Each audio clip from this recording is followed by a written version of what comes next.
Bonjour à tous. Aujourd'hui, nous allons aborder le display list avec des simples graphiques. Donc, première chose, ouvrons un projet ActionScript 3. Donc, tuto Chap, par exemple. Première chose, nous allons créer une classe Shape. MyShape. Donc, qui va hériter de la superclasse Shape. Cette classe permet de dessiner des formes graphiques très simplement. L'avantage de cette superclasse, c'est qu'elle est très légère, donc par rapport à un sprite ou un movie clip.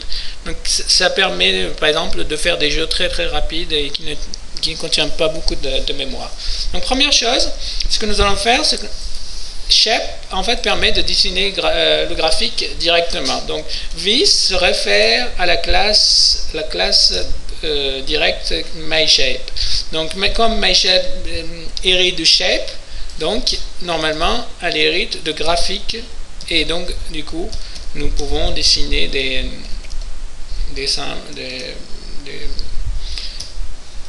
objets assez simples. Donc on va lui mettre un type de ligne, voilà. Nous allons dessiner un graphique begin fill. Donc color, on va mettre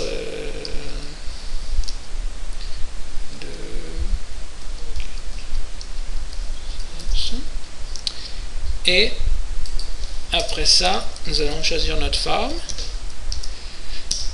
Là nous allons dessiner un rectangle, un simple rectangle de coordonnées 0 0 et de longueur largeur 20 20. On va faire simple, c'est juste pour faire un test. Donc graphique end. Donc à chaque fois qu'on commence une forme, elle doit se terminer par end. Donc première chose, nous allons tester si notre graphique marche. Var par exemple Shape, MyShape est égal à new shape, excusez-moi, MyShape. Voilà, et on va l'ajouter directement à la classe mère. Donc on peut préciser this, on va être clean, mais bon, il n'y a pas besoin ici. Donc on lance le programme, la compilation, et logiquement donc nous avons un petit carré ici. Donc là on va mettre par exemple dessiner une ligne un peu plus grosse. Par exemple là on va changer de couleur, on va lui mettre 0 0.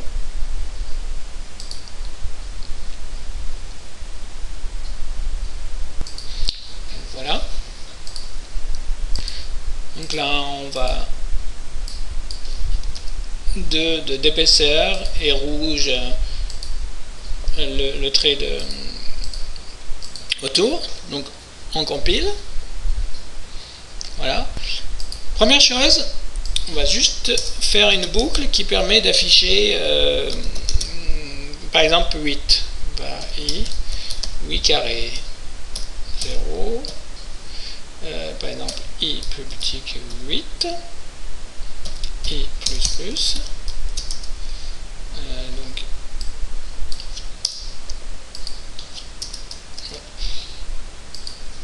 et on va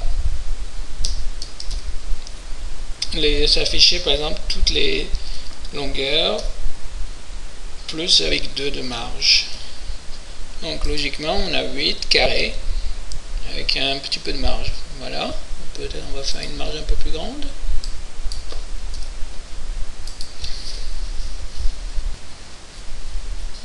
Voilà. Donc, si on veut manipuler ces objets qu'on vient d'afficher, en fait, ça peut être un peu laborieux. Donc, je vais montrer une méthode qui est très simple. Donc, première chose, créer un tableau. MyArray, un tableau Array est égal à new Array. Et, en fait, simplement, nous allons les afficher dans le les stocker dans un tableau. Donc, MyArray. Donc, push, un simple push. Voilà. Donc, nos 8 formes sont dans MyArray. Donc, nous allons faire une deuxième boucle juste pour vous faire montrer qu'il est très facile de les manipuler. Donc, est égal à 0. J plus petite que donc, la longueur du tableau. Voilà, un J plus. Voilà, donc ce que nous allons faire, MyArray, J. Donc, J, excusez-moi. Donc, vous pouvez voir que le tableau n'hérite pas de chape. Donc, ce qu'il faut faire, en fait, c'est le castrer.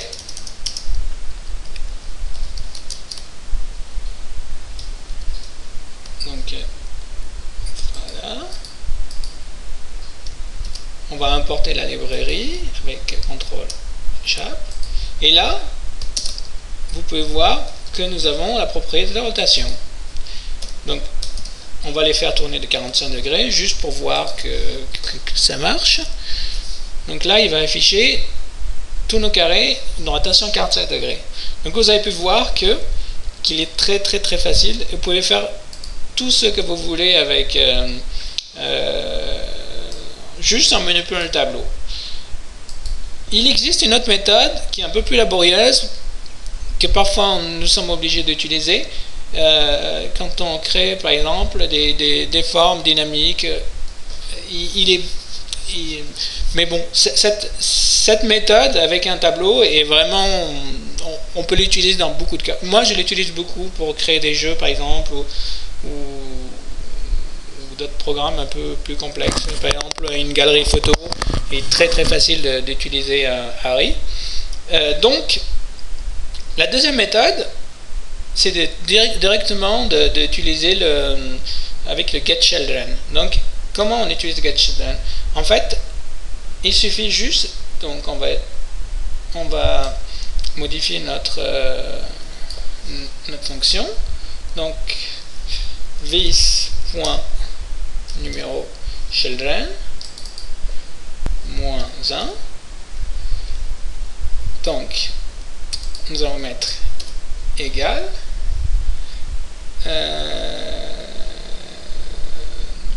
après ça, il suffit juste de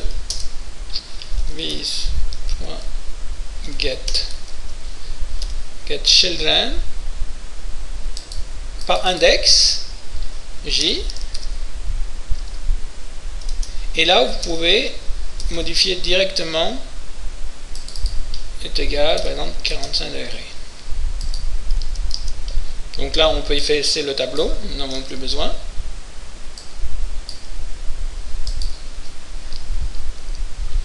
Et logiquement on doit obtenir exactement le même résultat. Cette méthode on peut vraiment l'utiliser quand on connaît vraiment bien la disposition des displays et quel niveau il se trouve. De temps en temps je l'utilise, mais je vous avoue que le tableau est vraiment quelque chose de très simple à utiliser et on provoque très rarement des erreurs avec le tableau. Donc voilà. Écoutez, je vous remercie pour votre écoute et j'espère que la prochaine fois nous essayerons de faire quelque chose d'un peu plus amusant et moins bratif que ce tutoriel. Mais c'est la base, donc j'espère que ça vous a servi à quelque chose. À bientôt.